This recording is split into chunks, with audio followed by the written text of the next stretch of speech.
Well, really, at first when I started rapping, I used to rap about like conscious stuff, like just you know, I don't know, like that J. Cole type of rap. I don't know how else to explain it right now, and a lot of underground stuff. So then when I made the transition to like doing more, I don't want to say commercial, but I say trap music.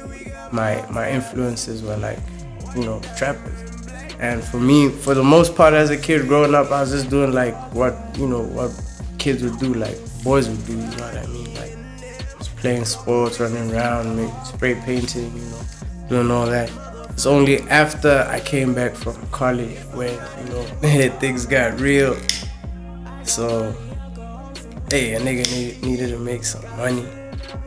So I got involved in what would we call street shit, selling a little weed, selling a little crack, you know what I'm saying? But that was very short lived because that's not really what I'm about, and I didn't feel like I was benefiting from that situation.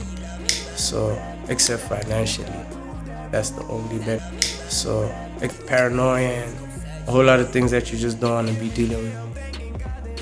And for me, really, I wasn't doing it to be a gangster. I just wanted cash, you know what I mean? But out here, the game is different. It's not like all guns and whatnot. There's a lot of people trapping different things, you know what I mean? So it's really real. People don't like to talk about it. People don't like to admit it. People don't think that there's a drug game or,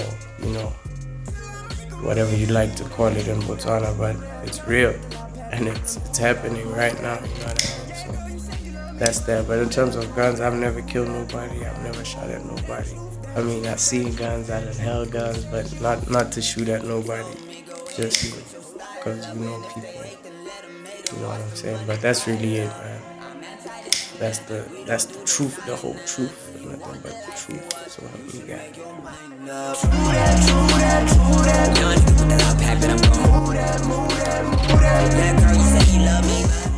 Why trap music is because I was living that sort of lifestyle. Not exactly like in the way that the American or American lifestyle. Not exactly like Atlanta niggas or wherever niggas are, putting in work in terms of in the streets. You know what I mean? Doing something that they feel like they have to do for money. That's not necessarily legal. You know what I mean? So I was living that type of lifestyle. That's where I was getting money from. I wasn't telling nobody. I was doing this out of my mama's house. You know what I mean?